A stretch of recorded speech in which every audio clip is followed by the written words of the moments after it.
As you see here, I've already prepared the sushi rice. The difference between the sushi rice and all the other rice is it's a short grain rice. Just fill it to the top with water, and then let the water drain out. You do that 3 or 4 times, and that should be sufficient for your cooking. All right. So the rice is ready. 1 cup of rice to about 2.5 cups of water, and that should be sufficient. And then you can use a rice cooker if that's easier for you, or you can just cook it in a pot the way that I always do it.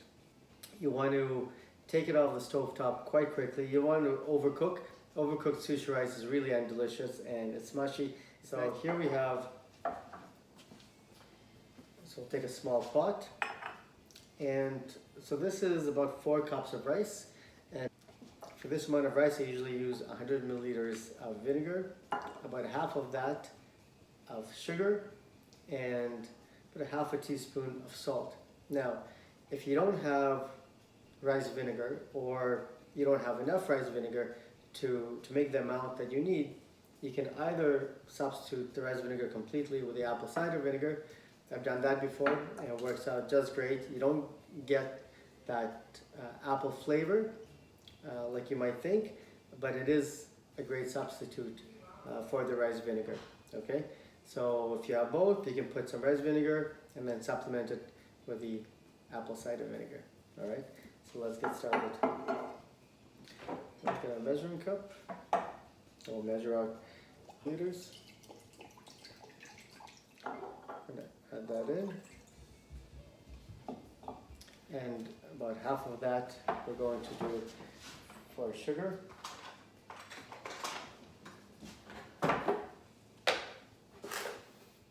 We're going to add sugar, then about 1/2 teaspoon to a teaspoon of salt, and then we're going to boil all that together until the salt and the sugar has dissolved. So until everything dissolves. Once the sugar and the salt have dissolved, then your mixture is ready. Now while that's preparing, we're going to grab all our other ingredients. And then we're simply going to pour that over top. And then we're going to try to get it over the entire surface of the rice. Okay, just a slow drip all the way across. And then we're going to mix that in. Alright, so that's ready to go. Now we're going to marinate the salmon. We're going to grab our other cutting board.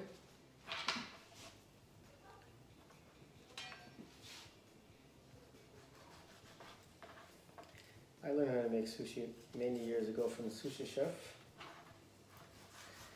And ever since then, it's become a big hit in my family, for our family meals. Especially when it's been handled in the store. You just want to make sure that you wash it nice and clean, just with a little bit of cold water, and then pat it dry.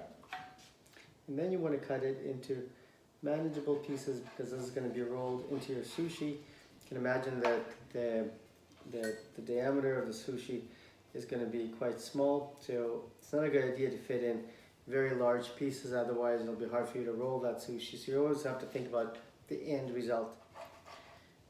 I always have the motto of better safe than sorry. So I'm going to marinate it, and then I'm going to sear it slightly, and it's going to cook almost instantaneously because they are very thin pieces.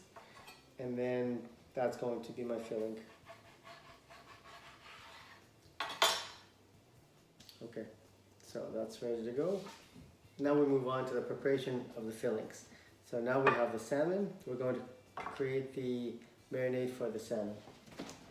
Okay, so for the marinade we have sesame oil, sambal oelek, a little bit. For the marinade we have soy sauce, sambal oelek, a little bit of sesame oil, fresh lemon juice, and a little bit of sugar. So all ingredients that are very easy to find in your local stores, I'm sure. Now for this I'm just going to eye it, a couple tablespoons. You're not going to be covering the salmon with soy sauce. You're just going to put maybe about, let's say, a quarter cup of soy sauce, maybe a little bit less, and you're just going to mix all that in with the salmon. So about half a teaspoon sambal oelek. You can do more or less depending on how spicy you would like it. Customize it to your own family. A few dashes of sesame oil. And everybody likes lemon juice. Well, everybody in my family likes lemon juice. Squeeze out all the lemons, all the lemon juice, catch any of the seeds, and then after the seeds are gone, we can use a teaspoon to get out the majority of the juice. So, all right, sambal oelek, sesame oil, and soy sauce, and lemon juice, and now we're going to add about a teaspoon of sugar.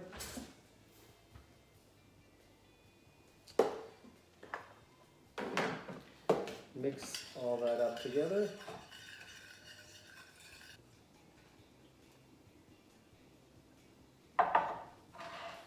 And we're just going to use our hands and gently mix all that up. We don't need to marinate for very long. We're going to cut up our cucumbers and avocados and shred our crab, and that should be just enough time for the salmon to marinate, and then we're going to sear all that. We're going to grab 2 containers, and we're going to start with our avocado. Okay? Be careful with avocado. When you take the pit out, it could get a little dangerous if you're not looking at what you're doing and paying attention. And then we're going to scoop out the avocado, just using a teaspoon. You want to make sure that your avocado is ripe, but not overly ripe. All right, now we scooped out all our avocado. It's not always going to be a perfect situation. You won't always find your perfect avocado, but you'll always have to try to do the best that you can with what you have. All right. So some of these avocados are the perfect tenderness. Others could have been ripened a little bit better. But so now we have half the avocado. We're going to cut it in half again. So now you have a quarter, and you're going to just use the tip of your knife to slice it into thin slices. All right, just like that. Just use the tip of your knife to slice the perfect thin slices that you're going to use for your sushi. And you want to make sure that it's thin because you're going to be filling it with avocado and maybe salmon and crab. It's a lot of filling for a small sheet, which I'll show you when we start rolling. All right. I've been taught how to make sushi by a sushi chef. So I'm very pleased to be able to share my knowledge here with you now. So we have our avocado now is done. We're going to clean up our board. All this delicious and super nutritious avocado. I don't want to lose any of it. Now when I buy an English cucumber, I always like to give it a wash. I know people think that if it's in plastic, then it's all clean, but somebody handled this before I went to the plastic, so always give it a good wash. Now you want to cut it into equal sizes, about that big. Put it next to the next piece and measure it, so you're cutting it all the same, so you've got them all about the same size. Now we're going to cut it in half, and then half again, so now you've got quarters. And again, the tip of your knife, you're just going to cut the seeds out. All right, and that you can put aside. You can eat it as a snack. You can put it into some cold water and have cucumber water. It's totally up to you. Or you can compost it. Totally up to you. Okay, and then you're going to cut this flatter piece. When you remove the seeds, you're going to cut it into 3.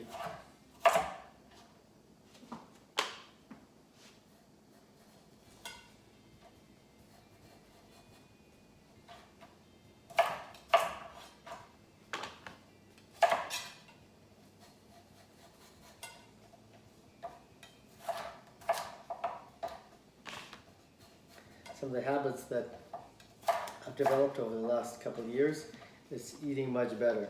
And as a chef, chefs are notorious for munching all the time, drinking. There used to be a time when it was smoking.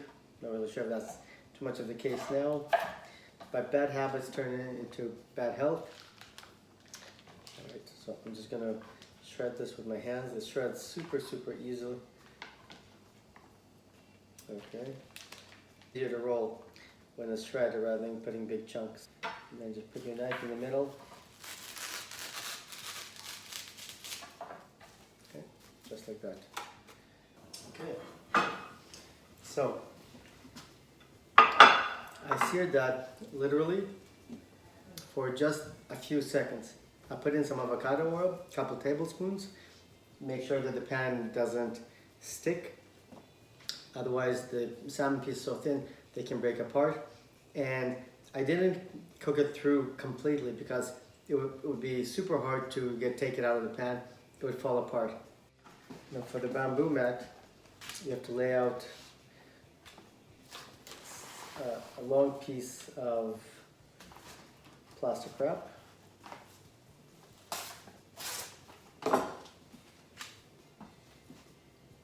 Okay, and you do that because it's very hard to wash the bamboo mat. With enough washes, you're going to end up ruining it. So this way it keeps the bamboo mat nice and clean.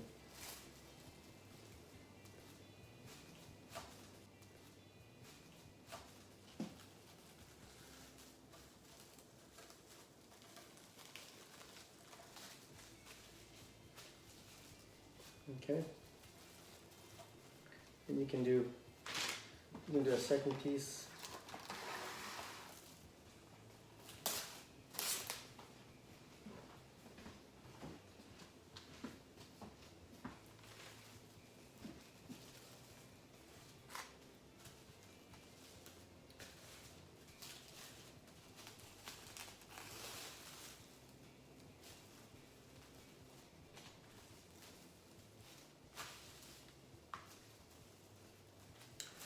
Okay, there we go. Now we're ready to go. Now we're going to take our half sheet.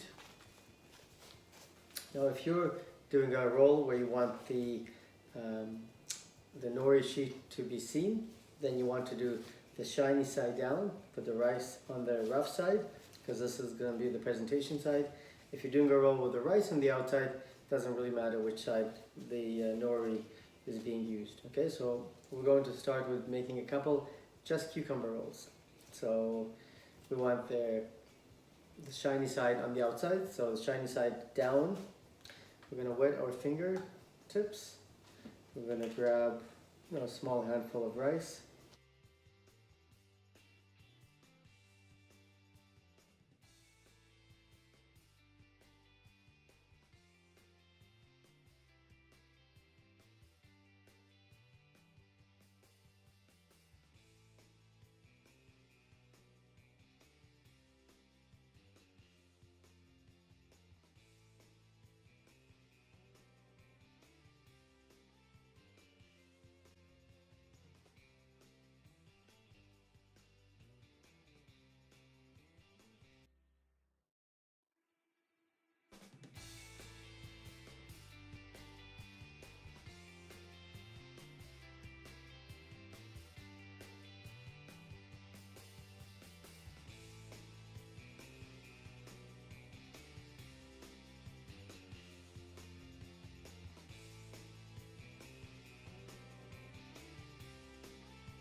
And there you go.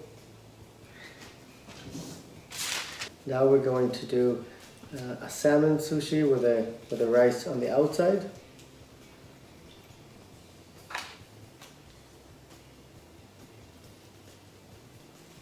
So when the rice on the outside, you want to fill up the nori sheet from edge to edge. Okay, this is a little bit different. I like to keep my hand at the edge there just to make sure that I don't push the rice over the edge. Okay, like that. And you don't want to put too much rice also, it's not going to be very pleasant to eat. Well, it's going to be rice, and you're going to get most of the flavors is going to be rice, and that's not good. You want there to be a good balance between the rice and the filling and the nori. All right. So we're going to put some salmon. Well, the salmon is too long, you can just break the piece apart. Okay. Put some cucumber sticks.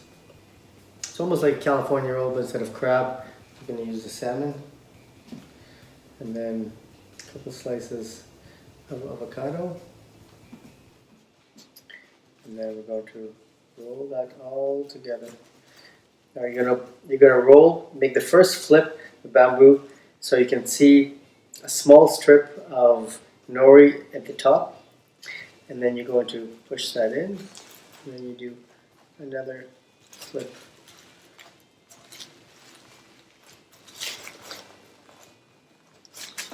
Okay, and then you're just going to square that out by pushing it down.